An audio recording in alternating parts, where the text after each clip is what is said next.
வணக்கம், நான் உங்கள் தமிழரசன் தர்மலிங்கம். இது நெடுஞ்சாலை இயக்கம் 90.infinity வழங்கும் சொந்த கதை, சோக கதை. சின்ன வயசில் இருந்தால் நிறைய கதை கேட்டிருப்போங்க. பாட்டி சொன்ன கதை, தாத்தா சொன்ன கதைன்னு சொல்லிட்டு.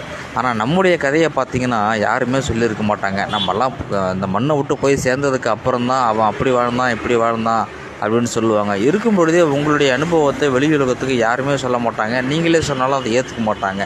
ஆனால் உங்கள் கதையை கேட்குறேன்னு விரும்புகிறீங்களா? என்னுடைய வாட்ஸ்அப் நம்பருக்கு நீங்கள் உங்களுடைய கதையை சொல்லுங்கள், உங்களுடைய அனுபவத்தை பகிர்ந்துக்குங்க. அதை நான் கதையாக மாற்றி சொல்கிறேன். ஓகே, இன்றைக்கி ஒரு கதையை பேசுவோமா? வாங்க கதைக்குள்ளே போகலாம்.